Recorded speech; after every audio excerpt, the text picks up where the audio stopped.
Welcome, everyone. We're here tonight to discuss balancing ADHD with Ayurveda. This will be a talk by Dr. Pradnya Raje. She will present an integrative approach to the emotional roller coaster of ADHD. For many, undiagnosed ADHD leads to overwork and overwhelm, i.e. a life of intensity. Now, that is the specific line that makes, again, me wonder whether I have ADHD. So I'm excited personally about this presentation and to hear from an expert, Dr. Pradnya Raje. Dr. Raje will shed light on this condition and the diet, herbs, and lifestyle tips to restore balance. Now, Dr. Raje is a practicing family physician, family medicine physician in Gilbert, Arizona. She is also an Ayurveda health counselor and has completed a year-long course in mastering Ayurvedic digestion as well. She specializes in women's health and in ADHD. So without further ado, I will turn it over to Pradnya. Pradnya, I'm going to turn the sharing on so you can share your screen and take it from here.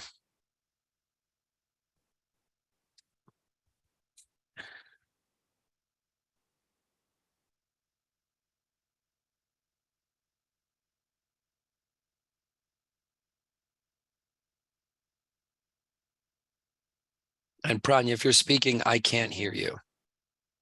No, I wasn't speaking it. I was trying to make sure I have my slides on, right? Let's see. Bear with me, people. I have a little bit of ADD trait myself, so trying to figure something out here. Let's see. It's not.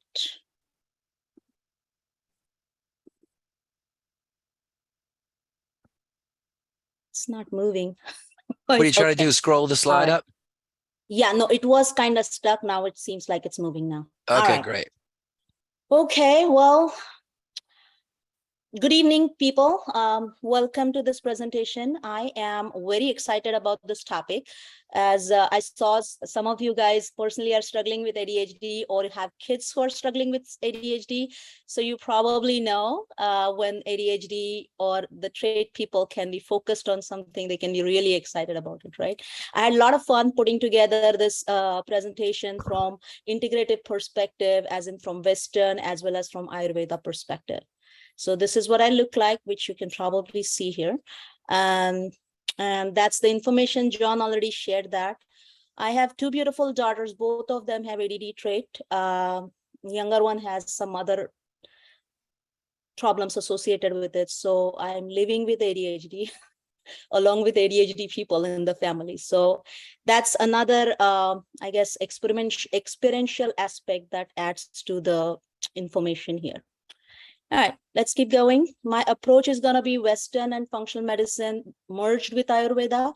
So it's not necessarily going to be only Ayurveda discussion, as Ayurveda essentially doesn't describe a diagnosis as ADHD. It's an ancient medicine, about 3,000 years old.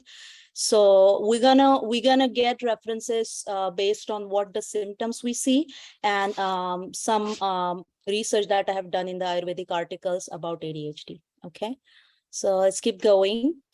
What is ADHD? Okay, it is attention deficit hyperactivity disorder or attention deficit disorder.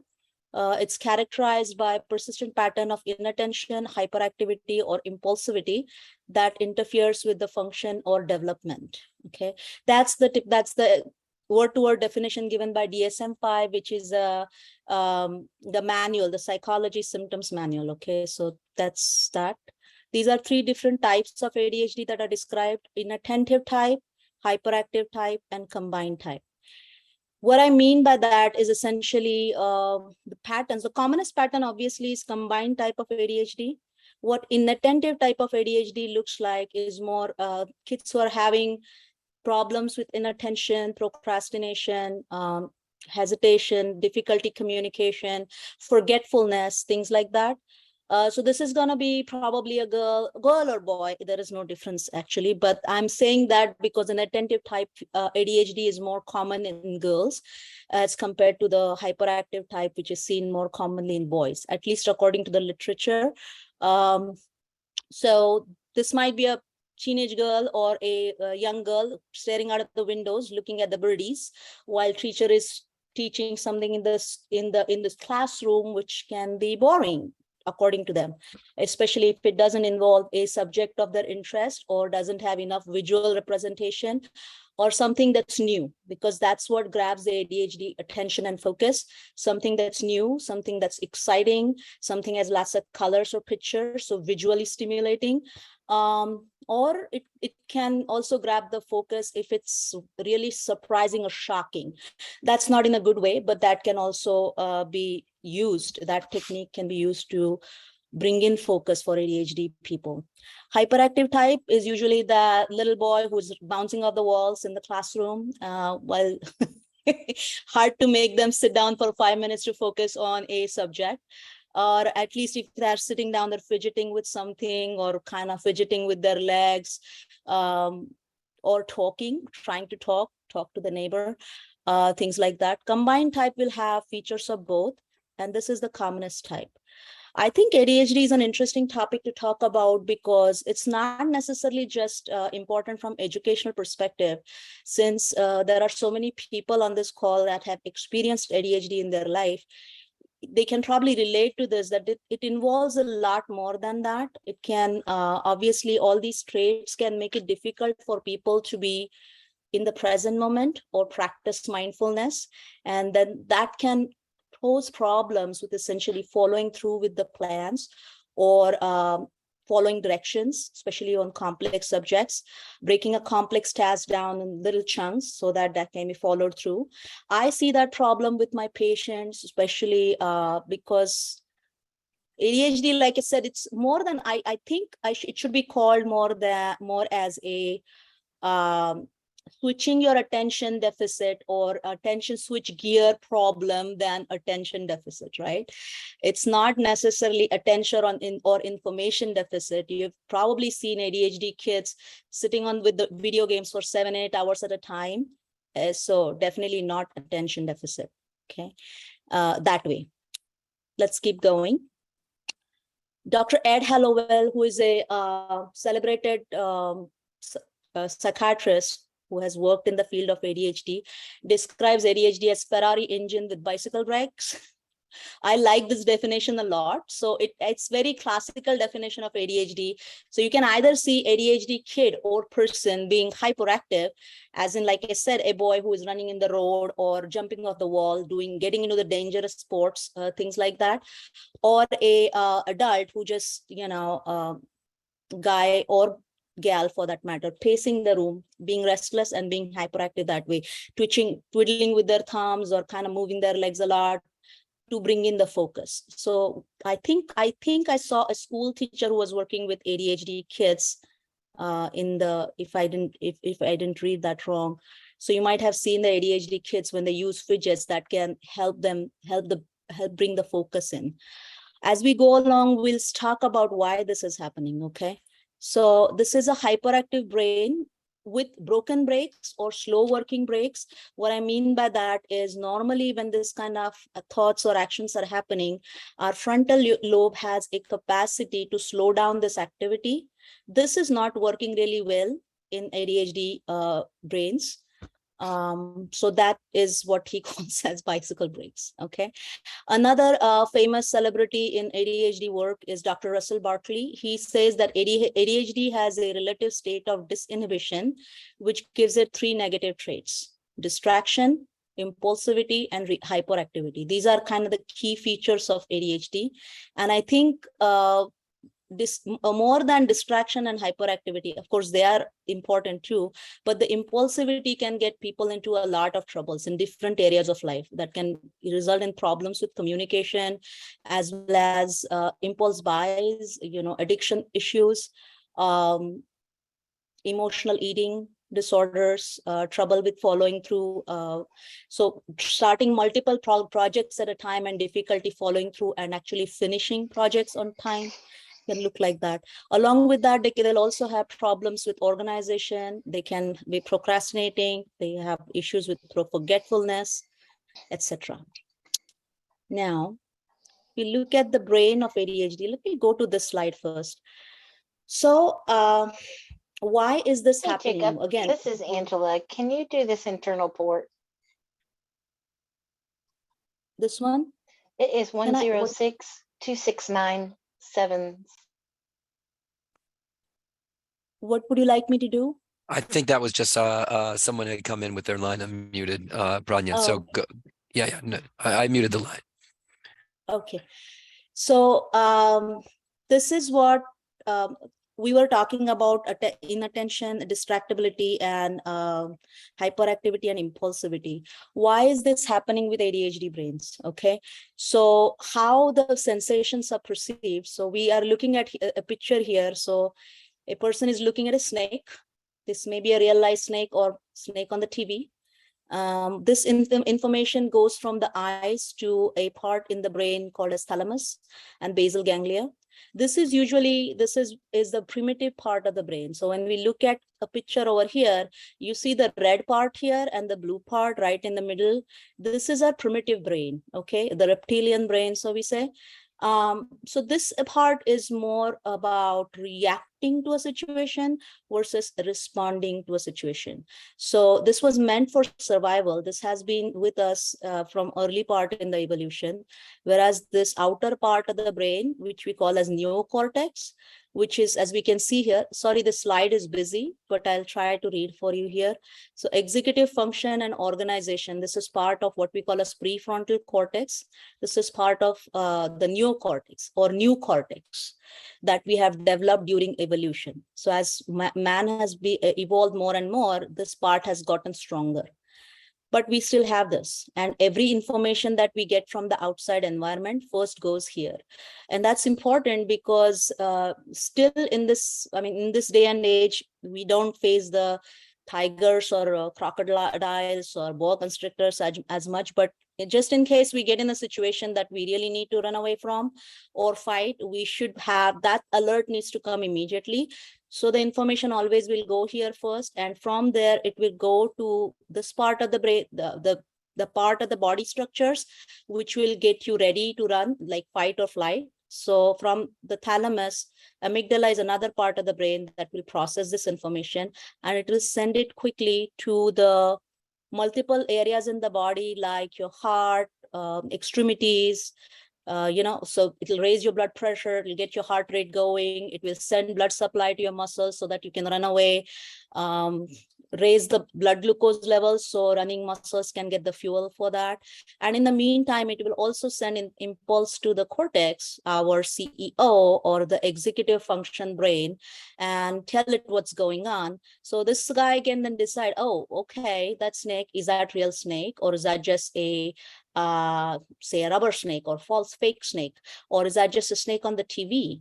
Or if it's a sound, it can tell that, okay, I heard a tiger-like sound, but maybe that was, or a police car siren, but maybe that was somewhere in the background and I don't need to be worried about it anyways, right? So then it will tell these guys to calm down, right?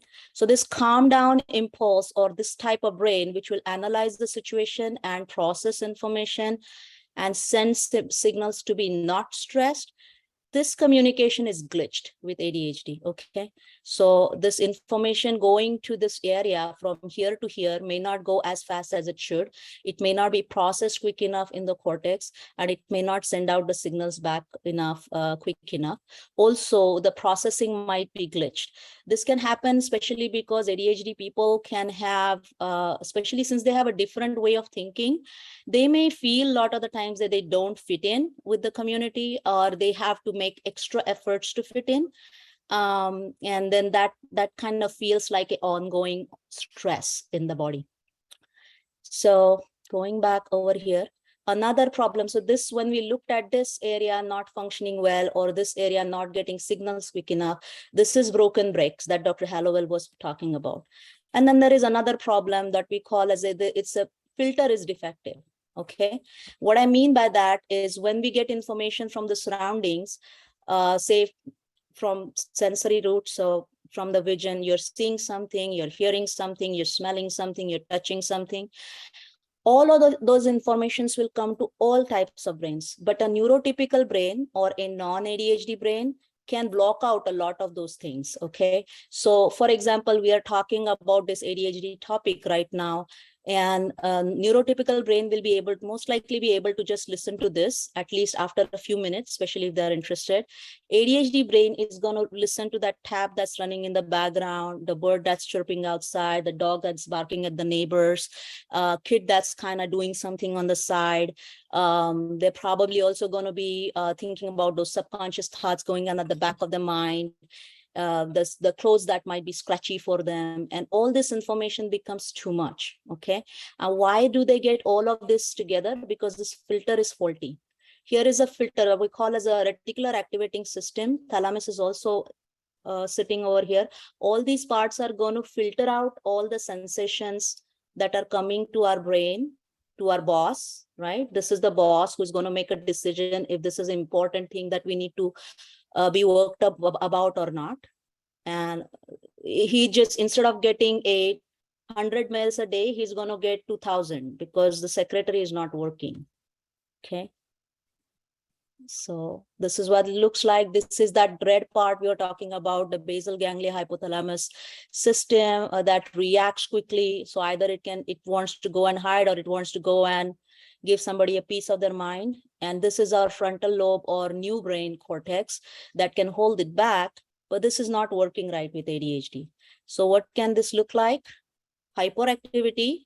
This boy probably, he probably knows that he shouldn't be running in front of the car. He's probably looking at a rabbit somewhere, or his friend took something from him. And it's hard to inhibit that impulse not to run after something by evaluating the danger of the situation. This girl is daydreaming. So this is inattention type. I'm sure you guys, if you have some ADHD kids, I'm sure you have looked at this kind of scenario. That's part of being inattentive, disorganized, and being unable to stay in the present moment for a long time. So when this happens in a teenage girl's room, then this is what happens between mom and the daughter.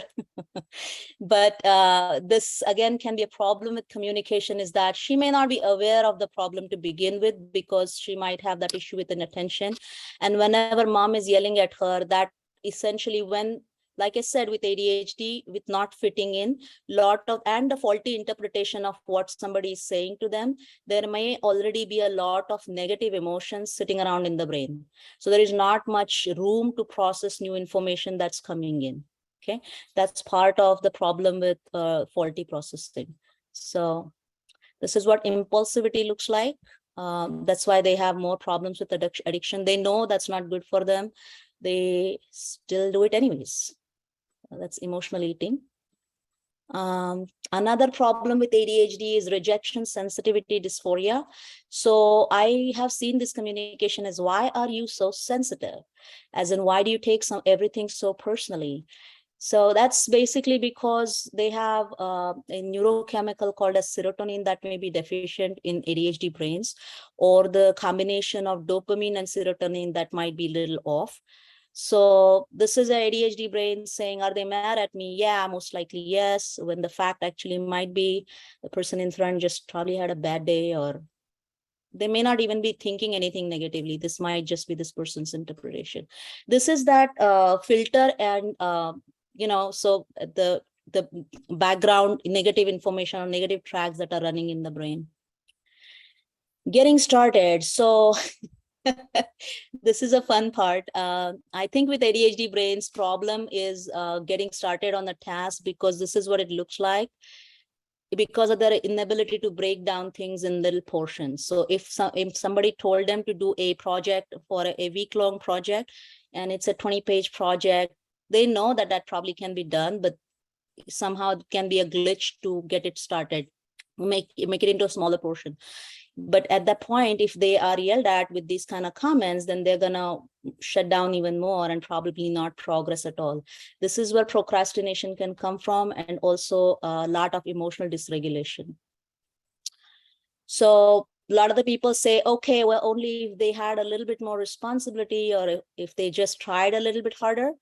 That doesn't work that way with ADHD brains, essentially because if they try to focus harder on something that they don't like, they actually reduce blood supply to their brain. This is a neurotypical brain. You can see it lighting up, lots of blood supply coming along here. And this is poor ADHD brain. not much happening there. So when you try to focus harder, you just make it harder for nutrients and nourishment coming to the brain. So either working on when there are unpleasant or uninterested topics that they need to work on, if they are presented in a fun way or a new way, as I said, the things that catch ADHD attention is something that's new, something that's moving. Or something that's interesting, something that's visual, that will grab their attention more easily. And they do need breaks to unwind from that shock of or tension of doing something that they don't like to do. Why does ADHD happen? This is kind of the traditional medicine explanation. They don't have a specific explanation on why this happens.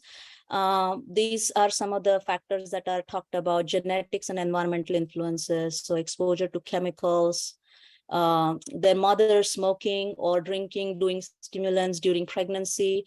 Remember that ADHD can run in the family, so the mom probably can have ADHD too. And with the changes in the hormones with pregnancy, carrying that new being in her, that may be emotionally very new experience for her, and she may not be able to process it quite right. So this kind of activity, she might already be into that, or she might get into that during the pregnancy phase, and that can affect the child. History of trauma, especially to the head during the childhood, and low birth weight in child or premature delivery. Now, why is it important to be aware of ADHD? Again, I have most of the times, even when I'm talking to my colleagues or some of the friends and family members also who are not aware or lived with ADHD members, it's mostly like, okay, the kid who needs to get better grades in school. That's not what all it is, okay? Because it is a significant social or communication issues that can present with ADHD. Increased chances of drug abuse, addictions, because of that impulsivity that they have. Increased risk of adolescent pregnancies. In fact, one of the papers mentions that 40% of American inmates have the diagnosis of ADHD. School failures, things like that. And then also, it's not only emotional problem, but since being in the constant state of stress, trying to fit in, or trying to overcompensate for the different way of thinking for the brain, the constant stress can look like adrenal fatigue or these other disorders, physical disorders that can be there because of, like I said, impulsivity. They know something's not good for them, they'll still do it anyways, or difficulty in following instructions or follow through with a program. Of that medical program or diet program or counseling program, whatever has been recommended to them, it may be challenging to them to actually stick to it. Heart disease, obesity, stress, all these things can be found with ADHD. Chronic pain, this is interesting. I have seen at least about 8 to 10 people with chronic pain and fibromyalgia that have been treated for a while, but they were not diagnosed with ADHD, which I did. And afterwards, I suspected that. I sent them to the counselor, got an assessment done. And after being treated with that, they were able to actually get off of their medications, the pain medications. They are on ADHD medications because still diet, lifestyle, some of them are, I think I got a couple of them back who are trying to explore the natural options, but other ones are happy because it's easy, right? Taking a Adderall or other stimulant medication. There is also increased risk of colorectal cancer that has been documented in ADHD. This again can be related to stress. It has been documented more and more in medical literature that all of us have some cancer cells running around in the body, but when our immune system is impaired with ongoing chronic stress, that can make the cancers manifest sooner. So low cortisol levels can have actually been linked with increased risk of manifest cancers. So that was about the bad parts of ADHD, but I think, I like to say that it's not about treating ADHD, it's about bringing peace and balance to ADHD and the people around them so they can all live happily together, right? Celebrating ADHD, they have their own positive factors too. Like I said, it's a different way of functioning for the brain, and brains don't come with a worker's manual, unfortunately. It's something that the person and their family, friends will need to learn about and try to figure out their own ways. Drive of ADHD for hyper focus. So they'll procrastinate till the night before the exam so that they can pull an all-nighter and get it all done with a superhuman that night, do a 2 months work in 2 days, something like that. Out of ordinary thinking. So they are out of the, like, a little bit out of ordinary thinking, different way of processing information. So I would say it's more like a divergent thinking. They don't think in bits. They just kind of get the whole picture. At least some of the ADHD people. I'm not talking about everybody. Like I said, there are 3 main types that we already looked at, but there are a lot of minor variations within the ADHD, and they can be all very different in the way that they process information. So, but they can be good researchers. Since they can be very easily excited or interested in new subjects, then especially if they can sustain their interest in that topic of interest, then they can be really good in doing research in that area. Resiliency is there. They can be funny. A lot of them are very empathetic, and there is a willingness to take risk, explore a different path. Lot of entrepreneurs, ER doctors, adventure sports people. These are good professions actually for ADHD. One of my friends actually calls them a warrior type. She calls the people are warrior type and farmer type. So ADHD are more of the warrior types or hunter gatherers. They'll go get the stuff done, and then they need to kind of chill out so that they're ready for the next challenge. I like this quote from Albert Einstein. So yeah, it's important to realize understand their way of thinking so that we can, especially with the kids, so we can develop the potential. Now, understanding ADHD from Ayurveda. Ayurveda is, I'm not sure how many people already are Ayurveda practitioners. I didn't see a lot of you mentioning that, but anyways, I will briefly discuss the concepts in Ayurveda. Ayurveda doesn't, like I said, it's an ancient medicine, about 3,000 years old from India. It's more of the concept of mind, body, spirit type of medicine. It says that we actually, according to Ayurveda, we exist in harmony with nature. Okay, so the way we can bring balance into our life is by living in harmony with nature. Okay, how Ayurveda can assess a person is a little bit different than Western medicine. It's I'm sorry, I'm rushing through a little bit. There are a lot of slides, so I'm sure you guys understand feeling a little bit of time pressure here. So Ayurveda talks about everything in the nature, including ourselves and everything around us, being made of 5 elements. And the balance between these 5 elements is what brings peace and harmony within our body and in the environment around us. We're going to go in small details about each of these practices as we go further along. Each of these, so briefly, these elements are ether, air, fire, water, and earth. Each of these different elements combine together to make different types of body constitutions. So Ayurveda, sorry about that. Ayurveda describes 3 basic constitutional types. It's called as Vata, Pitta, and Kapha. What this is essentially a characteristic personality or constitution that is described in, and they have their own individual, let's say, ways the body works. They have their own individual gifts and challenges. And the 5 elements get together. So say, for example, the air and ether get together to make Vata, fire and water get together to make Pitta, and earth and water get together to make Kapha. Everybody is born with a certain constitution. They will all of us will have all these 3 in our body, because we have to have 5 different elements in our body. That's how everybody is made, but the proportion will be different. Say, for example, a Vata person will have more of air and ether. They will have some amount of water, fire, and earth, but they will have more air and ether. And everybody will have a little bit of vata, kapha, and pitta, but they will have one predominant characteristic. Okay, so ADHD people mostly have a lot more vata than the other two. I have seen people with a good amount of pitta also in there. Those are the fiery ADHDers. You know, they can get hyper focused and mad quickly. Kapha is not necessarily as much involved with ADHD. Vikruti means basically imbalance. So this is what a person is born with, right? The constitution, and it stays same all through your life. You can't really change your constitution.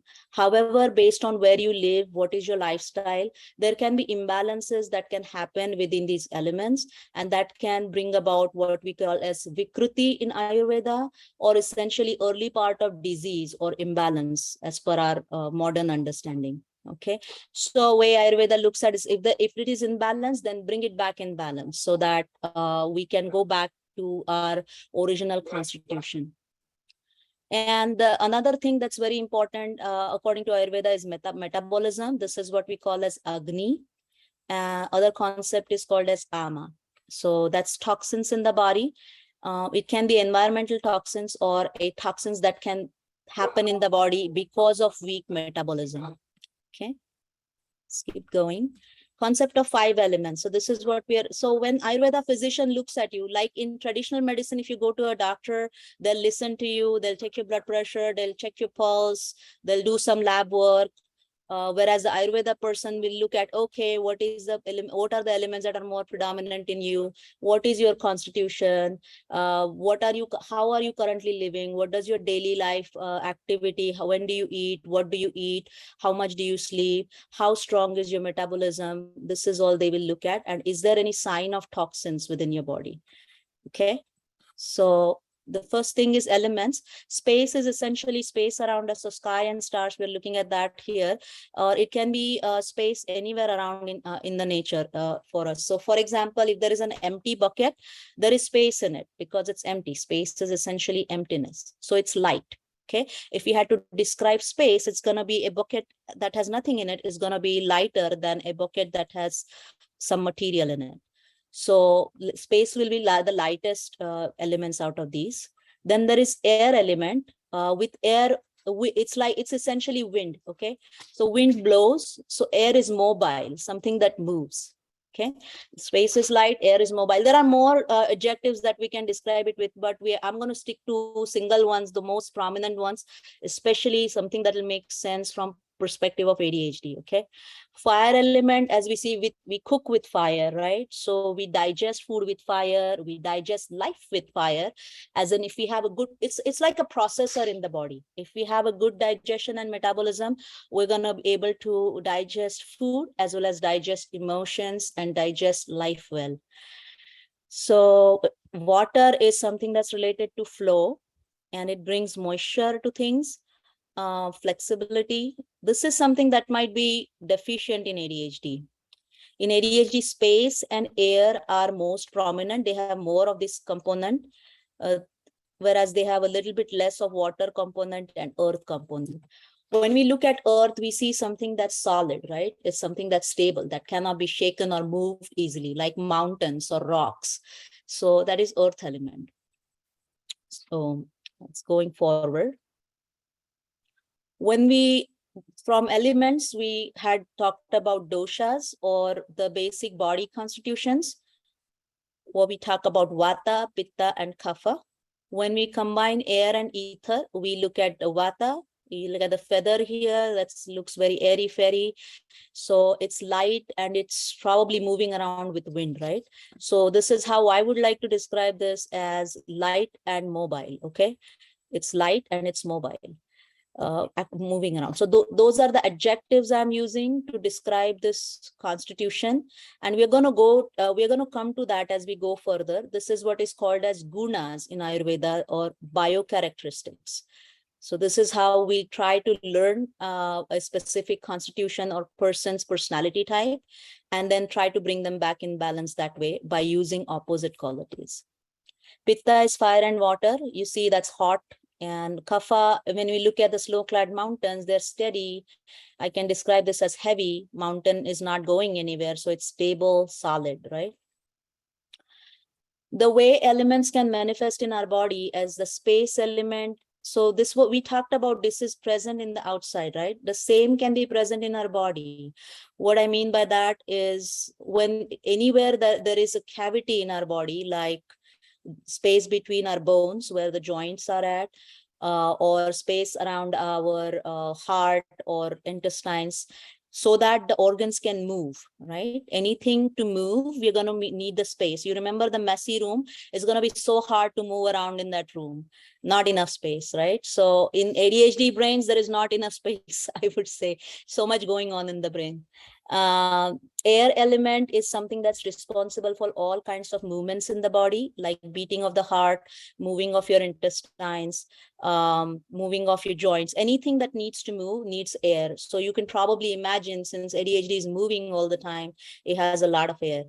Fire is something, like I said, it's required for transformation. So good digestion, we already talked about that. Water is something that helps connect people, and it's soothing, it's cool, right? So if something is kind of dry and deficient, it's just going to bring moisture to it. Earth is going to bring stability. We see water in all kinds of different body tissues. So our blood has water, our lymph has water, our brain has significant amount of water in it. So does the heart. Nerves also have good amount of water. So if we have less amount of water, which the Vata Prakriti or ADHD people have, it's going to cause trouble with the functioning of those organs. Okay, so we need to bring a little bit more of that in picture. Same way with earth. Earth is mostly like minerals, like calcium, potassium, phosphorus, magnesium, things like that. And they make the solid structures in the body, like the bones, teeth, hair. ADHD usually can be lacking in these as well. They are usually lean people. So that can be related to deficiency.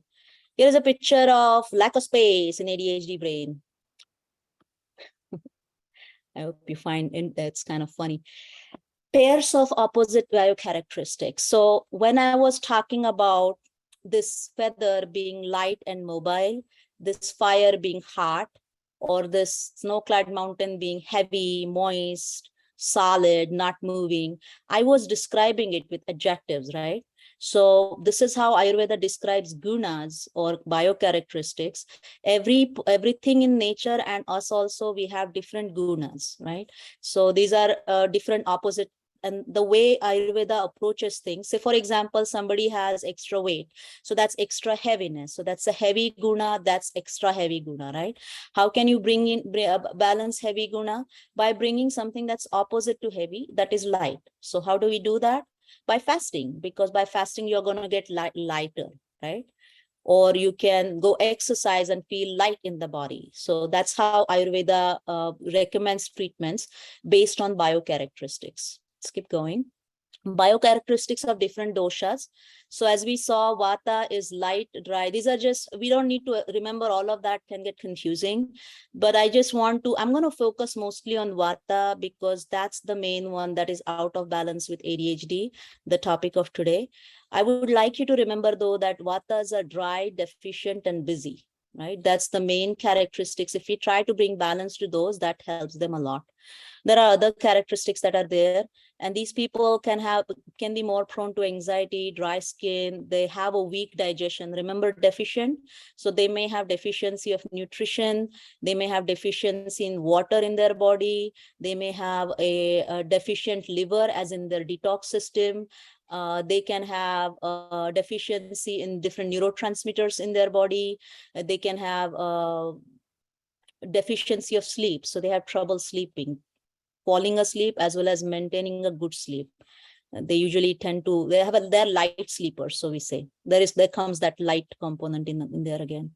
Some of the pitta people who can also have ADHD, as in that case, what I have seen is again that mobile quality can be there with pitta also, because they're trying to achieve too much, trying to fix every problem in the world. And so they can have a brain full of ideas too, but those are usually projects.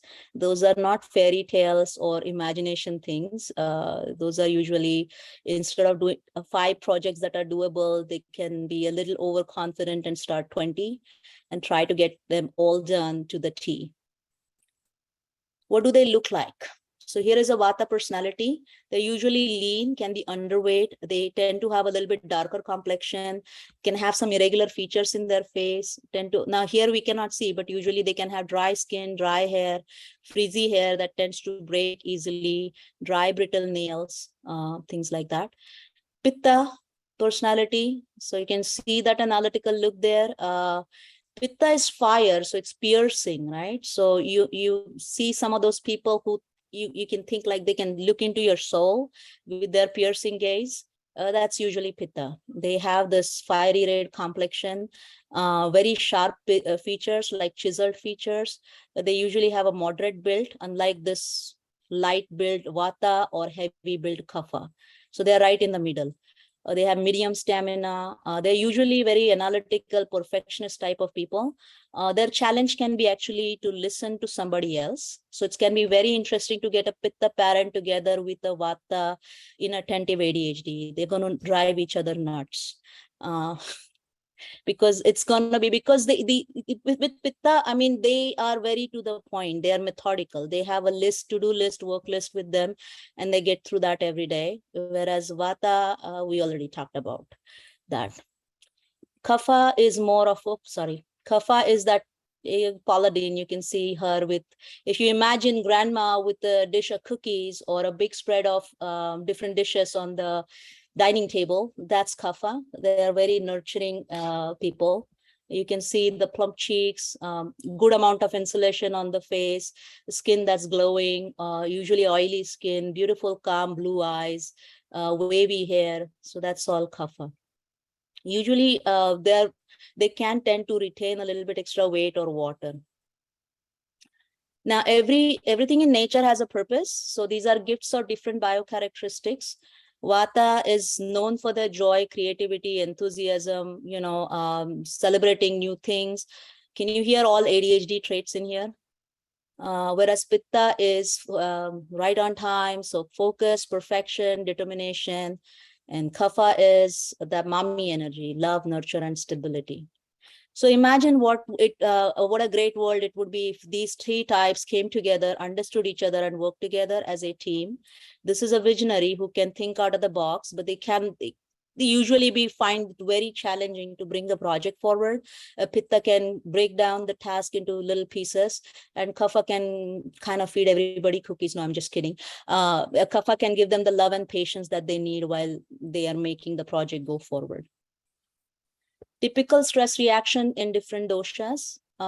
This is a Vata person, nail biting. So worried person, worry and fear is their main emotion, to-go emotion. Pitta, they usually, I mean, they can get irritated and frustrated real quick. Blame game can happen there.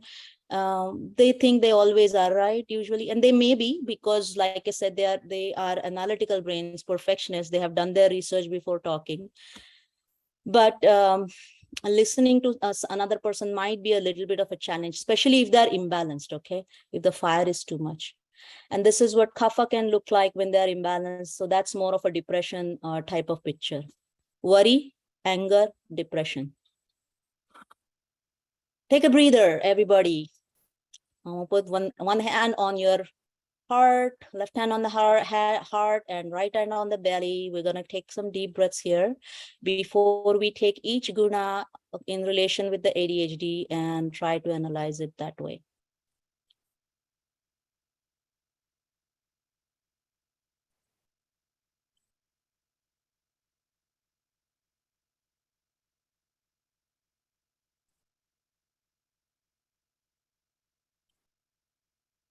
Try to focus and try to get that breath all the way down to your belly. I hope you don't mind. Anybody doesn't want to do this exercise, that's fine. But this is one of the ways we can reduce the sensory overload with the ADHD brains and try to get their focus and attention back on. All right, ready? So the gunas that are usually off in ADHD people, the first one here is dry, rough, or deficient. As you can see, it's a cracked desert land. It's definitely lacking water, and there is no leaves. So this is what a Vata personality can look like, or the ADHD brain can look like. Excuse me. And how can that be balanced? By bringing in the opposite guna, which is wet, moist, or oily. So having more water in their picture. Then there is juicy fruits that you can see, and keep going. So this is how the nature can balance something that's dry and deficient, right? What does this mean from a Western medical perspective? Okay, my computer wants a breathing break, looks like. Let me see if I can get this forward. Okay, here we go. So deficiency, what traditional medicine talks about is let's go back here and see that we saw that dry and deficient, sorry about this, was deficiency of water. I'm not sure what's happening here. Something is happening here. Okay. And then this is deficiency of neurotransmitters. Okay. I'm not sure what's happening here. I apologize, people. I don't know where all these lines are coming from. So these are different neurotransmitters. They're not coming from you, Pradnya. They're just somebody is probably doing it by accident. I'll fix it. Okay, that's okay, no problem. The neurotransmitters, there are different neurotransmitters in the brain. As we know by now that ADHD is a problem in the brain. Communication, right? So why is this communication faulty? When we looked at the picture before, that the signals are not going where they need to quick enough, and these signals are carried by what the chemicals that we call as neurotransmitters. The three main ones that have been studied with ADHD are norepinephrine, serotonin, and dopamine. So when you have heard about medications like Adderall or Ritalin, that is something that raises dopamine. If you have heard about Prozac, that's usually deals with serotonin. And there are certain different types, is called as SNRI type of antidepressants that work with norepinephrine. These chemicals, the norepinephrine usually increases alertness, concentration, and energy. Dopamine is related with focus, attention, regulating the sleep, feeling pleasure, right? Achievement pleasure, not just, oh my goodness, I'm in love pleasure. I achieved something pleasure. Serotonin is just overall happiness factor. Okay. So those are, like we were talking about, when ADHD person is trying to focus on a pleasant thing, they're going to do excellent. You probably looked at hyper-focused kids who are trying to do something that they love doing, and they're going to be superb in it. So that's what, when you're focusing with relaxation and pleasure, you're going to be able to do it. And that is done with these transmitters. So what is happening in the brain? So these are the neurons, nerve cells send these neurotransmitters. So they're kind of like batons. If there are two runners and one runner is trying to give the baton to the second runner, either the first one may not give the baton, he may drop the baton, so not enough neurotransmitter released, or he may give the baton and take it back quickly, say, hey, I forgot to give you something else, let me add that. So that's quick reuptake. So there is still not enough neurotransmitter. The baton is not passed. Or the second neurotransmitter might be looking out in space and forget to pick up the baton. So the second neuron not picking up the neurotransmitters quick enough. This is usually the receptor problem here.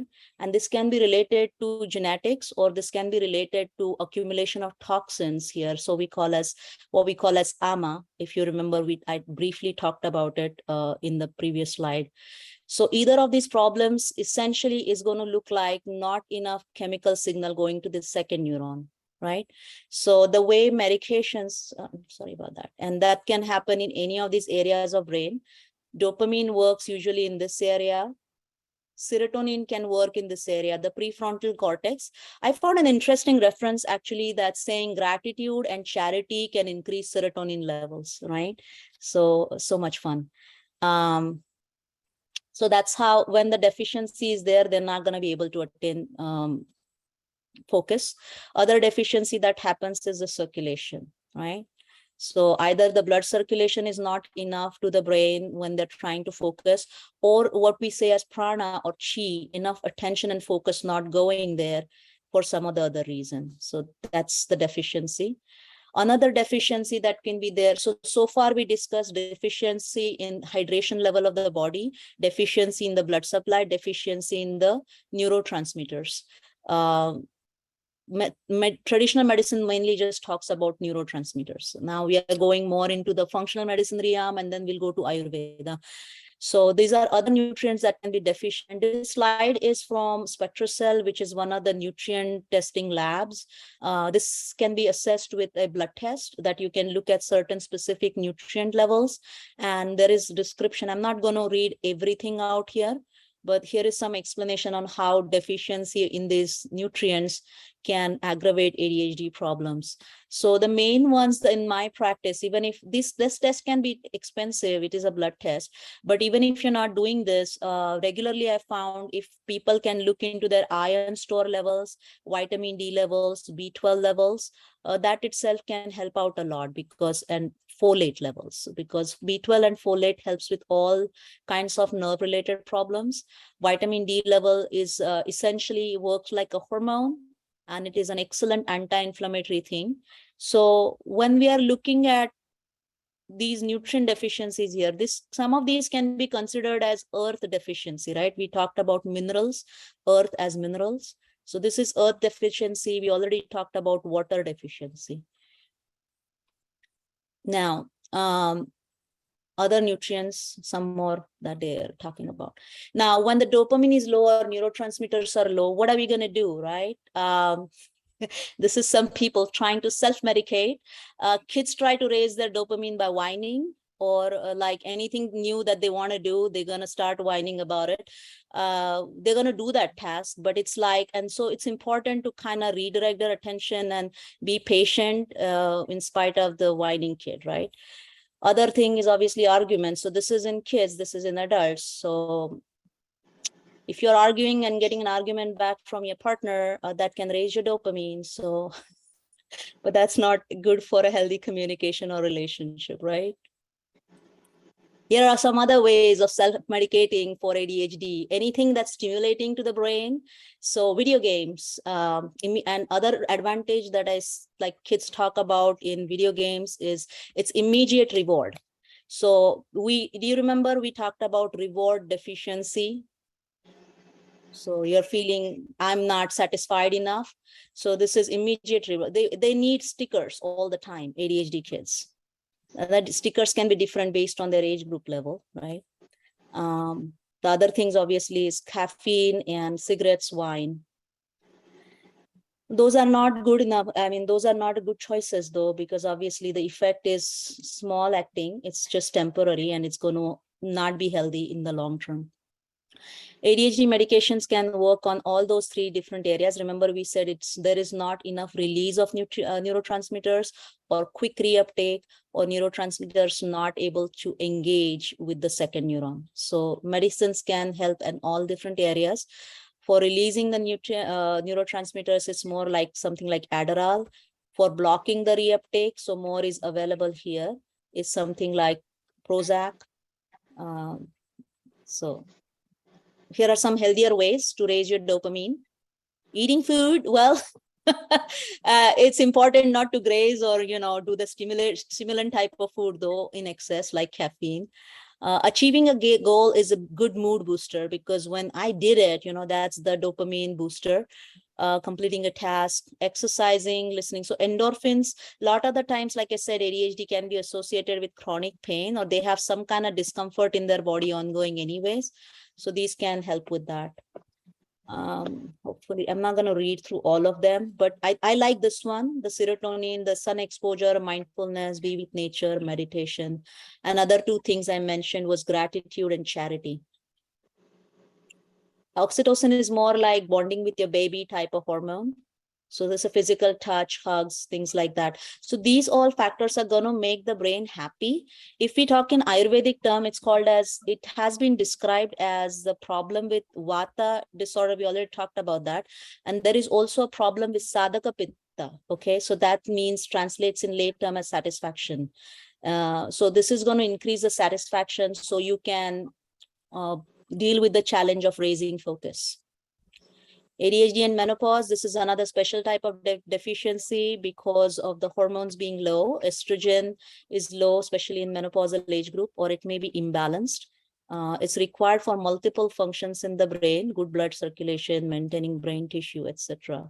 It also helps pick up the fuel. Sugar is a good fuel. Oxygen, sugar, these are both fuels in the brain. So it's going to help. Estrogen helps with so that brain can use the fuel effectively. When these levels drop, then ADHD also in this age group, usually in like late 40s or 50s, people usually have more things on their hand in family life as well. Especially remember, ADHD runs in families. So this lady over here might have a teenage boy or a teenage girl with ADHD, which can be a lot, along with managing other things. So concept of Agni. Now, what does Ayurveda say about this deficiency pattern, right? So far we said, looked at different nutrients that can be lacking, water lacking, or hormones lacking. Ayurveda says that you can uptake these nutrients if you have a strong digestion and metabolism, right? You're as good as your digestion and metabolism is. So this is what is called as concept of Agni or fire. Why does this Agni get weak in ADHD population? Remember, they are deficient. So the Agni or metabolism can be weak. The more things that can worsen this, especially with ADHD people, is irregular schedule. They forget to eat, or they eat at random times. They get too busy in their mind or with their work. Stress, we already talked about that, not fitting in and ongoing, constantly being, and it doesn't necessarily, if you ask them, are you under stress? They may say no, because that's just like baseline for them. This is how they have lived most of their life. Use of stimulants like coffee, soda, sugar that can trigger dopamine temporarily, but long-term excess use can result in adrenal fatigue, if you're aware of that term. So these are some of the factors that can weaken digestion with ADHD. Now, how does that translate into malnutrition? So when you have weakened digestion, essentially means that you're not getting enough digestive enzymes secreted in your gut, in your stomach or intestines, which can hamper the breakdown of food. So absolutely, the nutrients that should come from this food may not come in as effectively, and then partly undigested food can get rotten in the gut, and it will cause problems like accumulation of toxins in the body. So Ayurveda says we make our own toxins if our metabolism is not working right, in addition to whatever is happening in the environment anyways, right? Other thing that with the dryness in the body and the weak digestion, the Vata or these people can also be prone for constipation. When you're constipated, this is one of the outlets for toxins to be thrown out of the system. If that's backed up, then you're going to obviously have more toxins in the body. How can you support the Agni? Again, opposite of what was hampering the Agni. Have regular schedule, hydrate with warm water, avoid anything ice cold in your gut. Eat Vata pacifying, easy to digest diet. What I mean by that, I will give you some examples as we go forward in the slides. But these are essentially, again, going to be the qualities of food that are not going to be same as what the qualities of Vata are. So we remember it's dry, it's deficient, it's light, it's cold. The Vata is, right? So we're going to avoid all those qualities in food, and we're going to bring in the opposite. So we're going to bring something that's heavy. We're going to bring something that's oily. We're going to bring in something that's nourishing, right? Like that. Mindful eating is very important, and gratitude while eating, because remember I said gratitude increases serotonin. Serotonin is very important in gut motility. That has been studied. So when somebody is constipated, actually that might be related to lack of serotonin in their gut. So regular gentle exercise that would not be too depleting for Vata. So definitely the Vata people, like really lightweight or dry people that are tending to be run on the dry side, they shouldn't be doing hot yoga really. So Yoga to improve digestion. There can be specific postures in yoga that can be used to improve digestion, like belly breathing. That's really good for vatas. Other things are obviously things like Kapalbhati or Bhastrika that can be done in moderation under guidance. Some breathing exercises as well. Here are some of the foods that can be vata aggravating. This is coffee. Here there are some healthy, considered to be healthy foods here. We see beans. Beans are hard to digest. They're gassy, right? Anything that can get you gassy or bloated can aggravate the vata. Too much of green vegetables, because they are essentially light in nature, especially in the form of raw juices, can be really depleting for vatas. Potatoes, again, gassy, difficult to digest. Popcorn. And here are some of the foods that are really good for nourishing vatas. So you see there is a moist, sweet and sour. Sweet potato is a root vegetable. So Ayurveda is essentially looked at similarities in nature, right? Something that grows underground is going to ground you. Pumpkin is heavy, it's yellow, orange, so it's going to be supportive for your liver. Nuts are oily, they're going to bring in some good fats. Ghee is a type of it's a clarified butter, is considered as an excellent fat to support weak digestion and overall as a nourishing factor.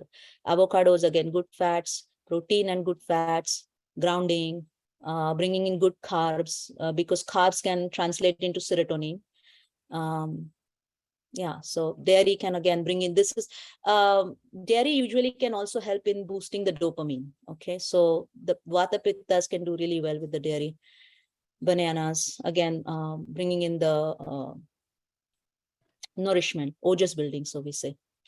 Increasing oily guna. So if you're trying to, when I said increase, this is another opposite guna for dry, right? We talked about dry and moist. Now we are talking about counter the dry with oily. If we eat a lot of oily food in form of chicken wings, that's going to be really difficult to digest. So good oils, we already looked at some of those in the last slide, like soaked nuts and avocados and ghee. But there is other ways to get oil in the body, so that Ayurveda describes. It's a whole body massage with oil. This is a procedure called a Shirodhara, which is especially good in balancing the vata in the brain. Okay, so here is the oil stream that's going on third eye, or like right in the middle of the forehead of the person. Another one is nasya. Here a person is pouring oil into their nostrils. This is not, nose is directly opening to the base of the brain. So this is essentially, they say that you're oiling that part of what we talked about, the primitive brain, right? It's going right there. Detox. So why I brought this slide in here is essentially talking about liver, right? When we talked about deficiency, vatas tend to have deficient liver as well. And this is important to remember, because I have seen a lot of detox programs on the market, and that the vata liver may not be able to take it. It may not be strong enough to do really strong detoxes. It's very important to remember that. Phase 1 detox, we don't necessarily need to know the phases, but the toxins come in from different sources like drugs, pesticides, plant toxins, breakdown products from the medications or supplements that you're taking. And then liver takes them and makes them into a different product. Now that product can be dissolved in fat, or that like resultant product from the liver can be dissolved in fat and put out through the bile, or it can be dissolved in water and put out through the urine or sweat, right? So when the liver is weak, this can be glitched. So what's the best way to detox for vatas? I think the best way is sleep. Sleep is detoxing for vatas. It actually clears the brain lymphatics, and that has been proven. An important thing is not to intoxicate. Do not toxicate your body, so that your liver has less work to do. And the things that can intoxicate the body is obviously alcohol, too many medications, supplements, etc. Again, remembering dry and deficient. So hydrating with electrolytes will be helpful to help you. We saw that when the liver is making that product, it needs to dissolve in water. For that, we're going to need water. So hydrate so make your liver wet or hydrated. I'm not going to say wet. Avoid grazing through the day so that the liver doesn't get overworked. Every time we are eating, the liver has to put out, the body absorbs the sugar, as liver has to work to put them away somewhere. So it doesn't matter even if you eat like a big meal or a small meal. Overeating is also not good, but eating multiple times a day can be straining for the liver to get a good night's sleep. And then tonic foods for liver like applesauce, chicken liver can be helpful. There are some yoga postures that I mentioned here. They should be done under guidance though. Another special deficiency condition is pregnancy. So Ayurveda puts a lot of importance in taking care of the mom to be when she is pregnant. And that's essentially to nourish the baby. And that's not only taking your prenatal vitamins, that's essentially nourishing all your senses. So listening to good music, getting good sleep.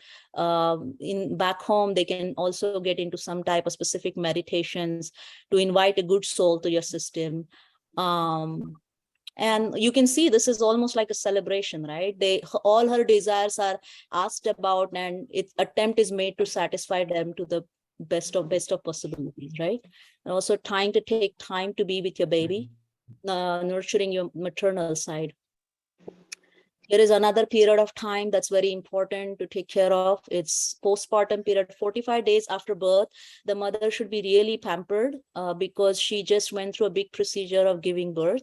And if she gets imbalanced in this phase, and this is when the vata can really go off, and especially if you're nursing your baby, the milk is going to have that defect, the vata imbalance, and the baby can get affected really early because of that too. The ways to nourish obviously is rest, good ojas building, like building type of foods, oil massage, warm water bath. Here are some of the foods. Main things to remember for new moms are avoiding anything ice cold and eating warm food, soupy food, and something that has good moisture content in it, and it should be iron rich.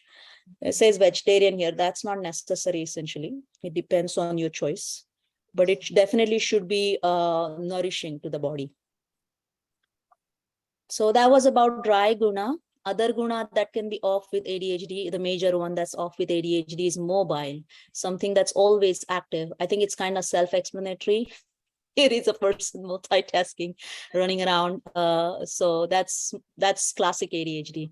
And in nature, we can see this in windstorms. There is a point towards everything in nature. Everything has its benefits, but in excess, nothing is good, right? So how can we balance that? By bringing in stable qualities. So this lady is just chilling out in nature. Or another good factor, like I said, ADHD, because of their different way of thinking, they can feel a little out of place most of the times growing up. At least I have seen that in my patients. So that can feel like you do not belong. So there is that deficit of, I call that as like deficit of love or fitting in as well. So then you try to find different things that you can fit in, right? So having a good family or community, like-minded people who can understand you, and even if you goof up, they're always there to support you. That can be very important for balancing the mobile. What are some of the other ways to balance the mobile? Okay, first of all, what causes mobile? Too many projects, overscheduling, and this can happen with vatas because of their wild imagination. They get interested in. Scheduling. Irregular Sorry? schedule, grounding, feeling like one belongs. Sorry? It's probably someone whose line is unmuted. Hold on one second. Okay.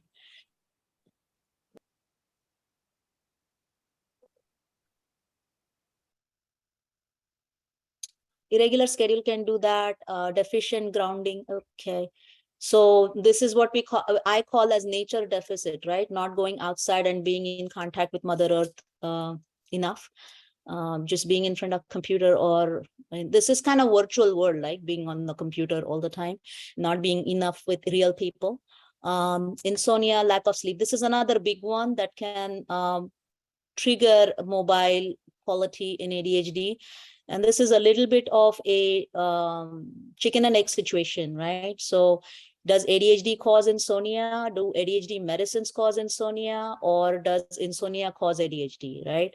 A lot of the times, and I think to some extent, it was my understanding also earlier, saying that, oh, maybe you don't sleep enough and that's how you get ADHD. That's not true. It can definitely aggravate your ADHD symptoms, but, and this is one of the classic ADHD things, wait till the night before submission, and then you can pull an all-nighter to get work done.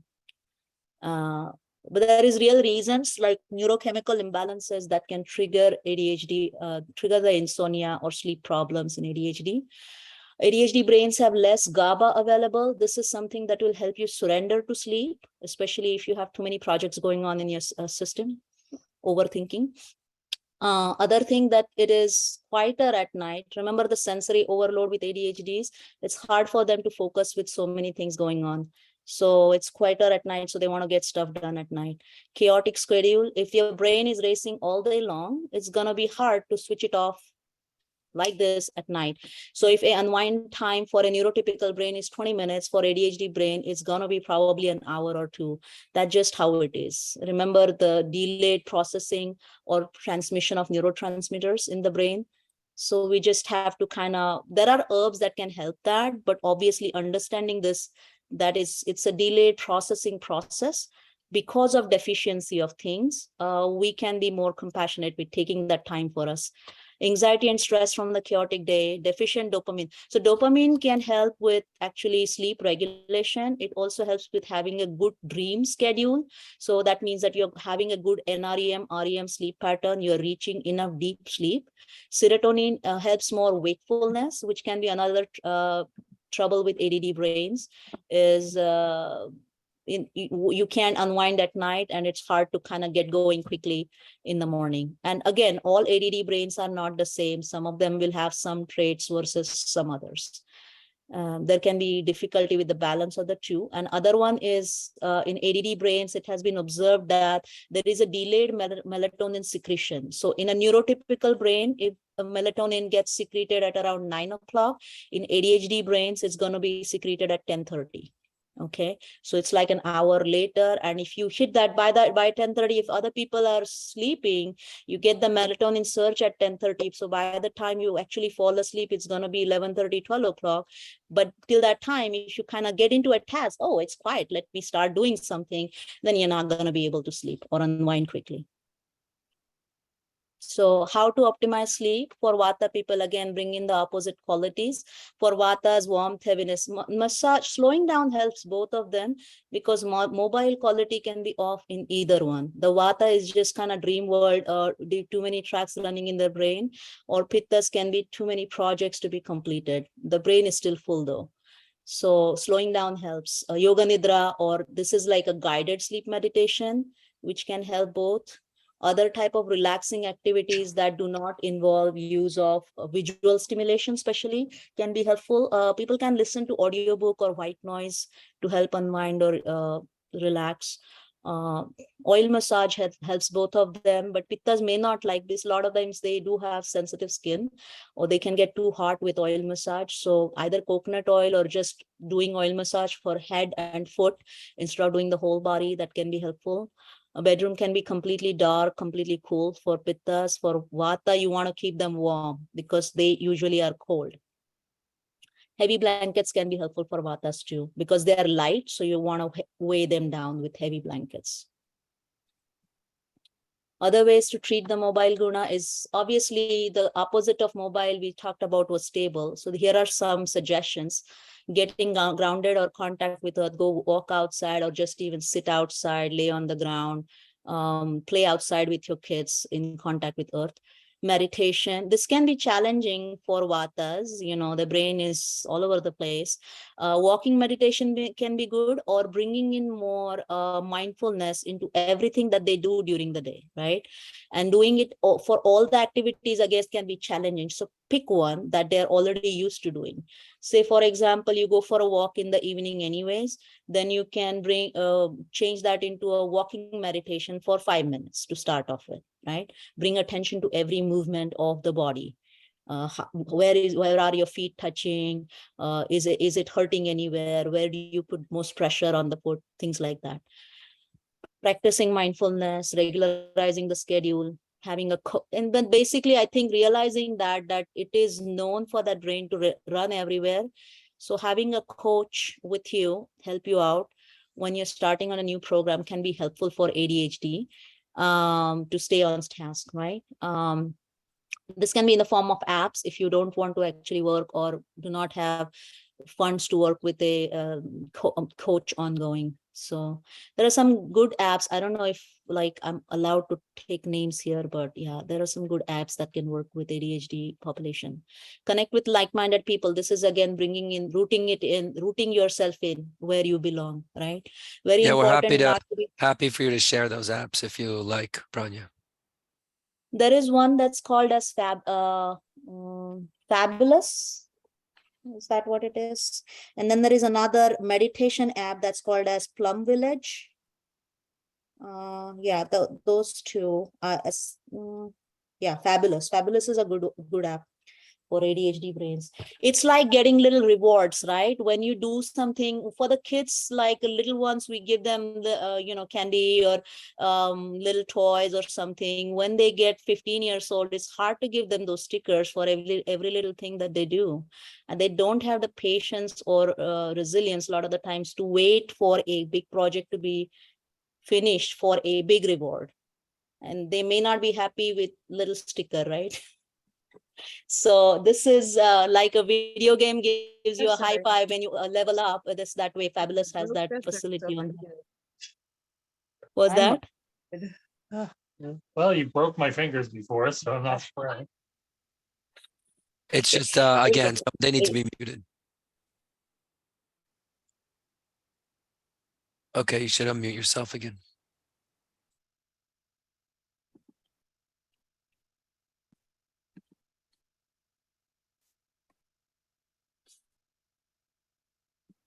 My computer also has ADHD. I think it's taking a break. All right, hold on. Let me see what's going on here.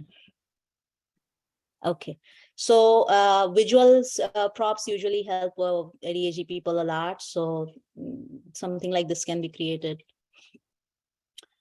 Next guna. Again, let's breathe for few, like say 5 deep breaths. Same way. Left hand on the heart, right hand on the belly.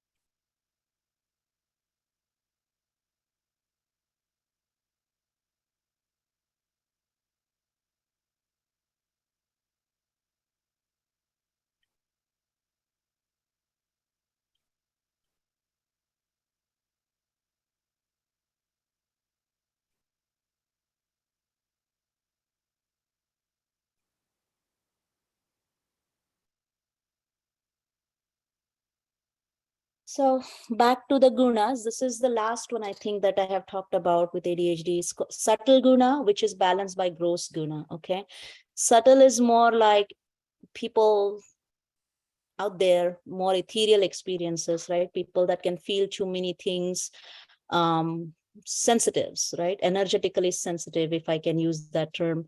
I can't really quote studies to talk about that, but obviously people have had experiences like that. That's the subtle guna. They can feel everything, and that can add to their sensory overload. So you can see this like airy-fairy person versus Schwarzenegger with big Hulk muscles. So getting into the body and building. So muscles are kind of like the boundary for the body. So they're gonna not let you feel as much into everything else that's around you. When learning with Joyful Belly, John had mentioned something about bacteria being subtle. So that gave me an idea about gut feeling, what we talk about, and the concept of probiotics. Probiotics are good bacteria in the gut. It has been studied now that there are good bacteria in our gut, in the colon, as well as there are good bacteria in all our systems, including around our brain and nerves, right? And they can produce the neurotransmitters. The serotonin is a big one that has been known for a while now, that is produced by probiotics. The way it was already documented was that it will be produced in your colon, and it will kind of do the feedback, to the brain that, oh, things are good, life's good. It can make a lot of serotonin. We are happy, and then the brain can send a motility This is how, so brain gives the stimulus to digest food, to move the bowels, things like that. And when these things are happening healthily, then good bacteria grow, and then they send the happy hormones as a reward back to the brain. So I find it interesting that Ayurveda calls colon as the seat of vata, as in where the vata is grounded. This is where the vata will start getting imbalanced, and colon is where a lot of the good probiotic bacteria can be found as well. So I find that really interesting. So how do you balance subtle? Come back to the body. So body-based meditation can be good to slow down that brain. Weightlifting, obviously building muscle, movement-based meditation. So you don't really want to do a lot of third eye type of meditations, look into your, or concentrate in space type of meditation. That can get people a little bit more into the out-of-body experiences and increase the subtle quality. Reduce intake of airy-fairy foods. What I mean by that is more light foods like popcorn or soda. Include foods with more earth element in them. So something that's kind of stick to your bones type of meals. Root vegetable stews, meats, things like that. Dairy. Connecting with real life friends and family versus being in your mind all the time.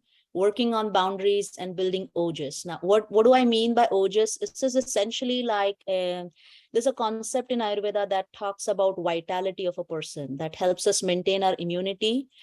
It's kind of like having a lubricant in a machine. A well-oiled machine runs well. Same way, or if you have a dry skin, it's likely to get chapped more easily when you go out in winter, in dry, like wind chills and things like that, or you can get paper cuts easily. If you have a moisturizer on, then it's going to protect you, right? So this is kind of like that protective bubble, ojas.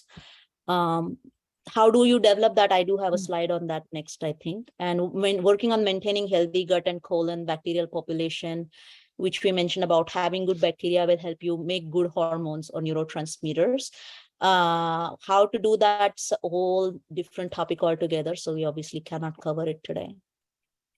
Concept of ojas, how to build ojas. There are some, be happy, that's most important, laugh more, let the grace flow, as in we say,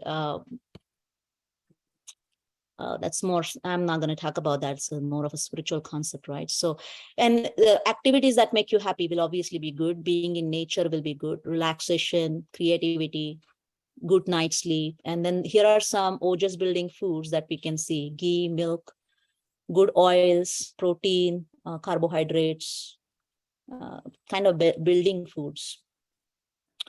Herbal support for ADHD can look like nerve tonics, as we see that mainly the problem is with the nerves, as in they are not making, it's the signal that's not going forward appropriately. So tonic foods for that, tonic herbs will be ashwagandha, brahmi, shankushpi.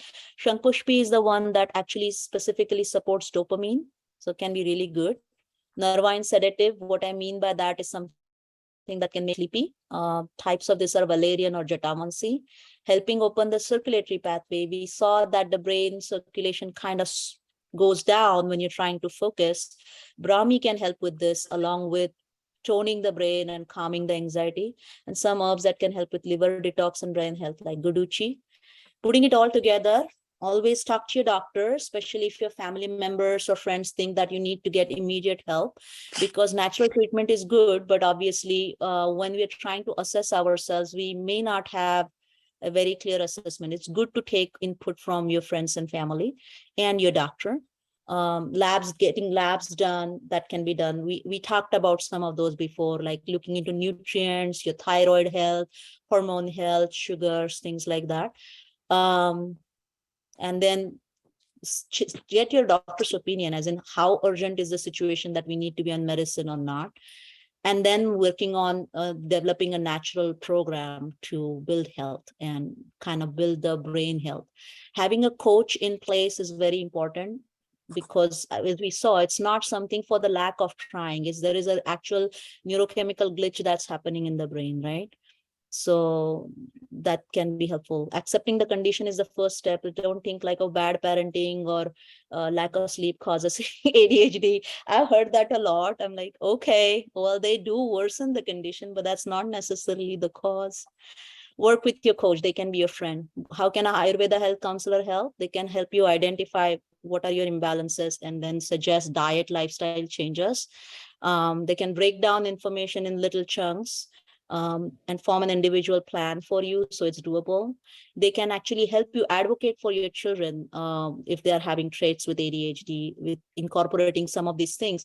Simple things like allowing them to have a water bottle with them in the classroom, or reminding them to have eat their meals on time in the classroom, something like that.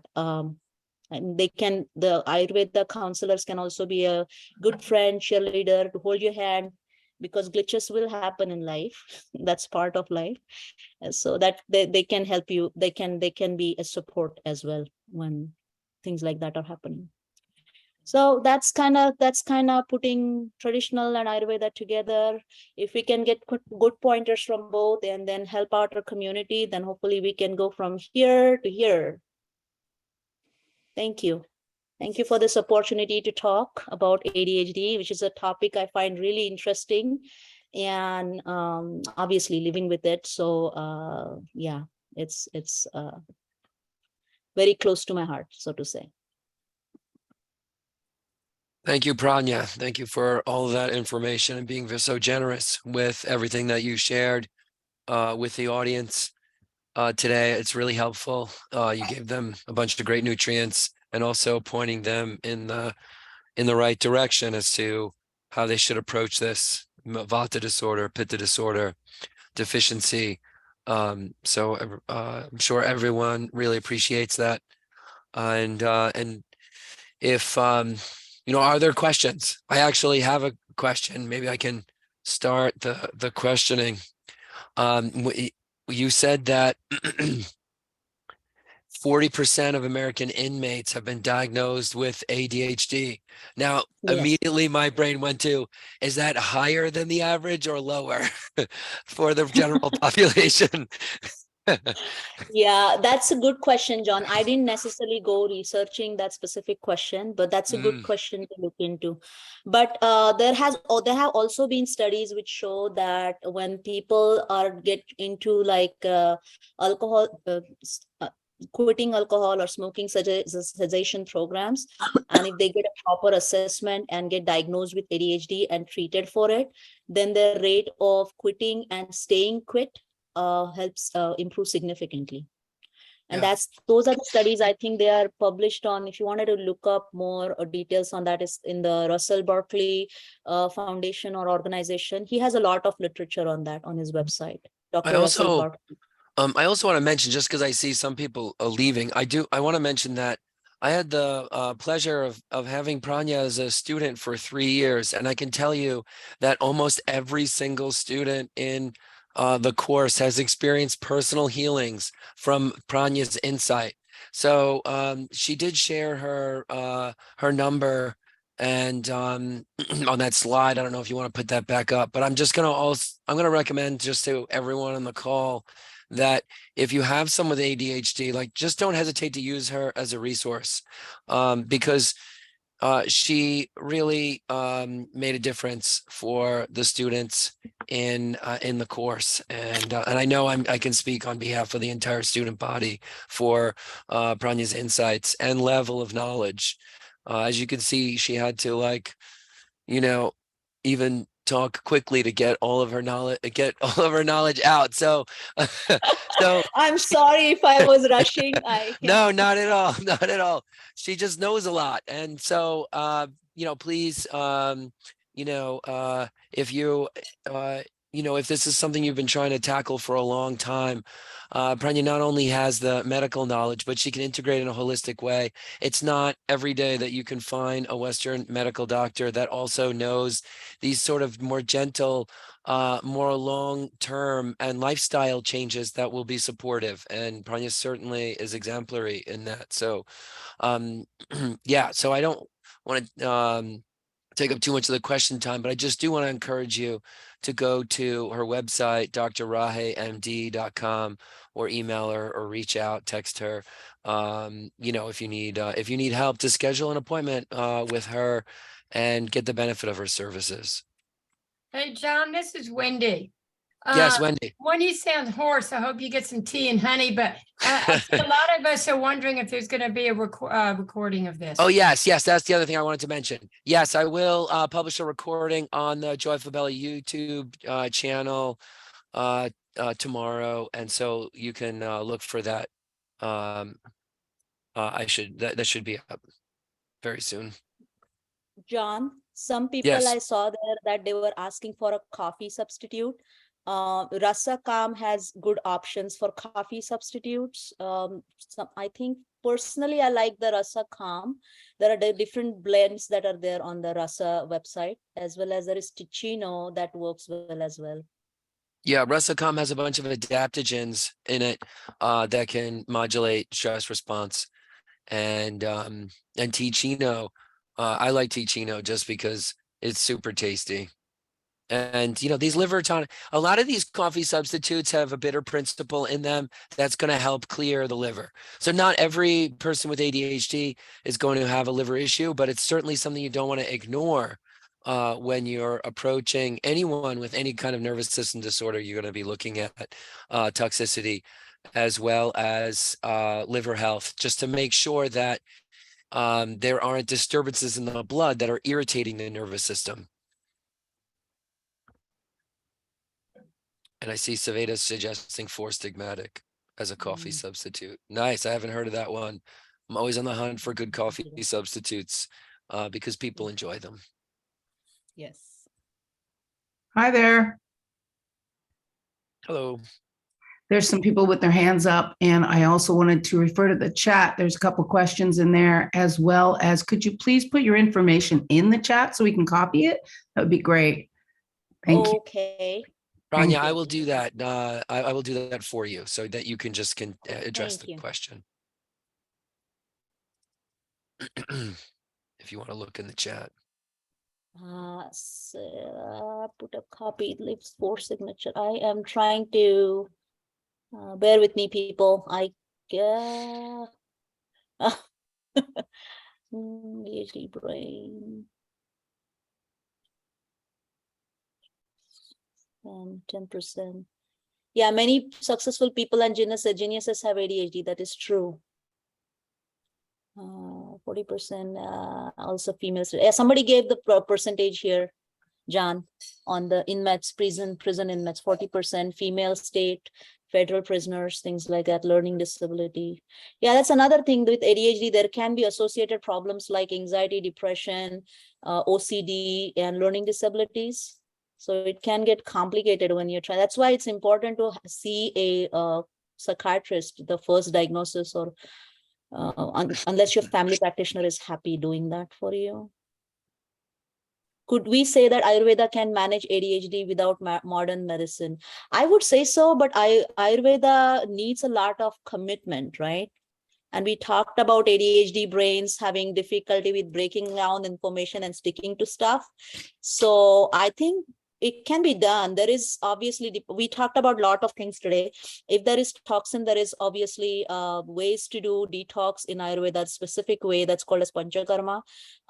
That's a detailed detox that can be done for some more advanced ADHD people who have been on medications for a while. I think I have not personally treated people who have been, I've been able to cut people's medications down. Yes, I have not completely got anybody completely off yet, but I've just been in Ayurveda for last 2 years, right? So I'm relatively new in applying herbal knowledge to ADHD. But yeah, definitely the productivity has improved in people. And like I said, being more compassionate with yourself, which is also very important. With ADHD, like I said, with the rejection sensitivity, if something goes wrong, you're going to beat yourself up, and that doesn't help. So I'm going a little off track. The question was, can Ayurveda manage ADHD without modern medication? That is a possibility, depending upon the severity of your symptoms, if there is any associated condition or not, what kind of medical problems you have with it, and how committed you can be with the Ayurvedic diet and lifestyle. Because that's another thing when the Ayurveda talks about specific diet, who's going to cook for you? Do you like to cook? Because cooking is a complex process to follow through. Unless you really enjoy doing that, it may not be something that ADHD brains like to do. And meal planning, especially if you have a family, working moms, it's like multitasking. It can be, yeah, if I had to give an option to a multitasking mom to work with the diet, I would first choose her to sleep, and just cut out the processed foods than trying to go crazy over diet first. Unless she loves cooking. That's, like I said, ADHD, if they love something, they will hyper focus and they'll excel at that. Maybe she will write a book about ADHD diet also. Right. So another, let's see, is there, I am trying to search through comments and questions. Do you have like Someone list has of a question questions? about, does hormonal birth control affect ADHD similar to menopause? It can, absolutely, because like I said, with ADHD, the hormone balance can be off related to digestion being off or liver being off. And that can be related to, we were talking about detox. I don't know if you want to look at the slide again. When we looked at the detox system in the liver, there are different genes that are responsible for making the detox either super effective or slowed. Right. So in ADHD genetics, there are some genetic types that cannot process the toxins quick enough, like some other people do. So that's not necessarily a receptor glitch in your brain. That's related to your detox system being sluggish. Right.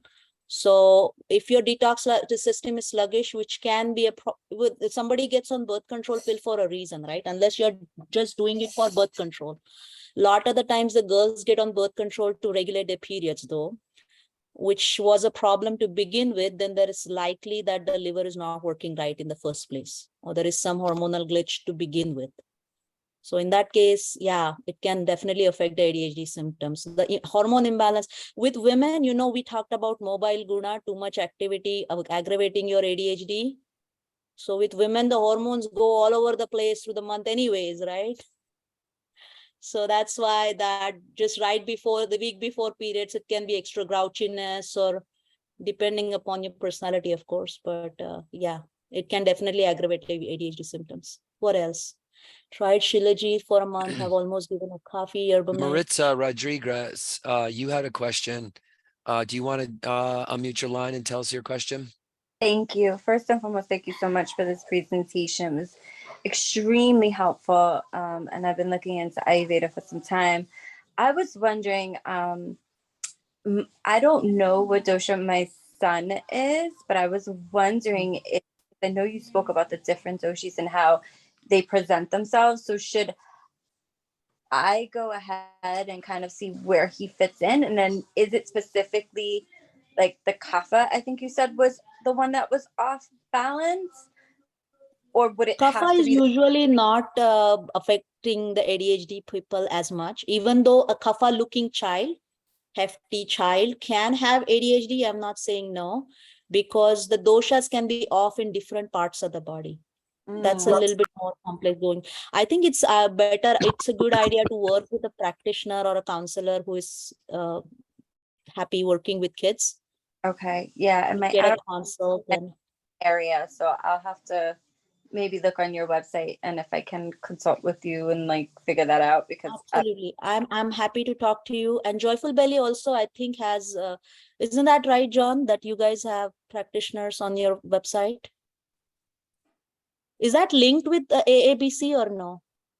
So AABC is the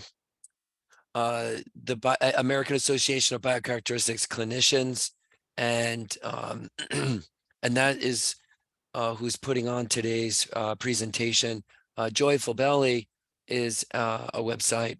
If you don't know it, if you're on the call and you don't know it, Joyful Belly is presents a lot of content that is more Ayurveda specific, and so it does have information about the doshas and the different biocharacteristics, like the sluggishness or excess mobility, some of the things that Pradnya was talking about earlier. We don't have a list of practitioners on the website. If you're looking for a practitioner, Pradnya herself is a practitioner who works with ADHD. So I would recommend, rather than finding someone local, that you find someone who specializes in the particular need that you have. So if you're on the call and you don't have an ADHD issue, then by all means, you're welcome to reach out and you can contact Joyful Belly. You can just send a message to me, john@joyfulbelly.com, and I can connect you with a graduate that has a specialty in the area that you're seeking. But if you have ADHD, then I would say an online appointment will be more than effective, and I would meet with Pradnya. Okay, thank you Yeah. so much. Thank you. Yeah. I'll be happy to help you. Absolutely. Thank you. Do you work with pediatrics as well? Uh-huh. Because I was, okay, Absolutely. Yeah. thank you. Yeah. Yeah. I'm a family practice, so from age 0 to age 100, everything. Thank you. Thank you so much. And thank you, Yeah. Joyful Belly, for doing this. Thank you. Very welcome. Thank you. Broken fingers, Calm app. Yeah, yeah. That's good. That's good too. I like Calm app too. It's really good. Anything else? I'm trying to search for questions, but Betsy's asking about individuals with brain injury that experience ADHD. sorry, what? Brain. Yeah, brain injury that have experienced ADHD. Brain injury that have experienced ADHD. In Yes, other words, so there's- yeah, if kids who have history of injury to their head in the younger age group, they can have problems with ADHD. How exactly this happens, the mechanism is not necessarily discussed. They don't necessarily need to have a severe injury like or a bruise or a hematoma or anything inside the brain. It could just be multiple injuries, which ADHD kids are prone to that anyways, right? Because they're accident prone. So that can happen. It doesn't mean we should be super worried about every little bump our kid gets on their head when they're young. It just means that if somebody has an ADHD and they have a lot of history of trauma, then yeah, that's something to remember that had happened. Can that be healed? Now, again, this is a biocharacteristics association, clinician association presentation. So I can just talk about, as far as I understand, I can mostly talk about family medicine, that's my medical line, and Ayurveda perspective. There are different therapies that are available for helping out with trauma. Especially there might also be the component of fear or the shock that kid gets with the trauma. And sometimes that goes more into like energy medicine or old trauma and stress, how that can affect the body. So that's not, I think that's not the topic that can be covered today. So I'm sorry. But yeah, that can be worked with. Absolutely. There are different techniques to work with that. Yeah, the psychological component of a mental health disorder in general, there's a whole, vast array of other tools out there, from spiritual to energetic to etc. And, the goal of today's presentation is to present the nervous system specifically, and and particular practices that that are more directly related to the physical health. Yeah, TBI is not a mental health issue, definitely a nervous system disorder. Yeah, but what Pradnya's, what Dr. Raje is saying is that there are a whole host of spiritual faith healing and also psychological tools that are also available, that are outside the scope of today's conversation, but can also have an influence on the health of the nervous system. Yeah, and traumatic brain injury, there are specific neurologists also that can work with that. So it's not necessarily just spirituality or energy medicine. There are neurologists who are specified in trauma specialty, old trauma, and working with those people, because they can have a lot of other issues as well, like headaches, prone for seizures, depending upon the area of brain that's involved. We just talked about primitive brain and neocortex today. Brain is it's a complex organ. So depends on which area got affected for the kid. The manifestation can be different. I had a patient who had a TBI issue, and she was suffering from a lot of gut issues, actually, along with headaches and seizure potential. She's doing better now, but yeah, both, like we saw that slide where the brain was telling the gut something and the gut was kind of talking to brain back. So there is a connection there. And that can be worked as. This is why I think it's important to get different specialists involved, and it shouldn't be like, okay, I'm a believer in natural medicine and I don't want to look at the neurologist, or I'm a neurologist, I don't want to talk to the energy healer. Why not? You know, as far as you're coming together as a team to help the patient, that's what that matters, based on your faith and what the requirement of the condition is. I'm not going to tell a person who is having a concussion or sepsis, who needs to go to the ER and get hospitalized, to go to an energy healer at that point of time, right? But if they're kind of stable and if they feel happy, it's kind of like going to a counselor, isn't it? If you go for a yoga class or a meditation class, that's also a type of counseling to some extent. If you feel comfortable with that, it's not hurting your body and you're being taken care of medically by a physician, I don't see a harm in it.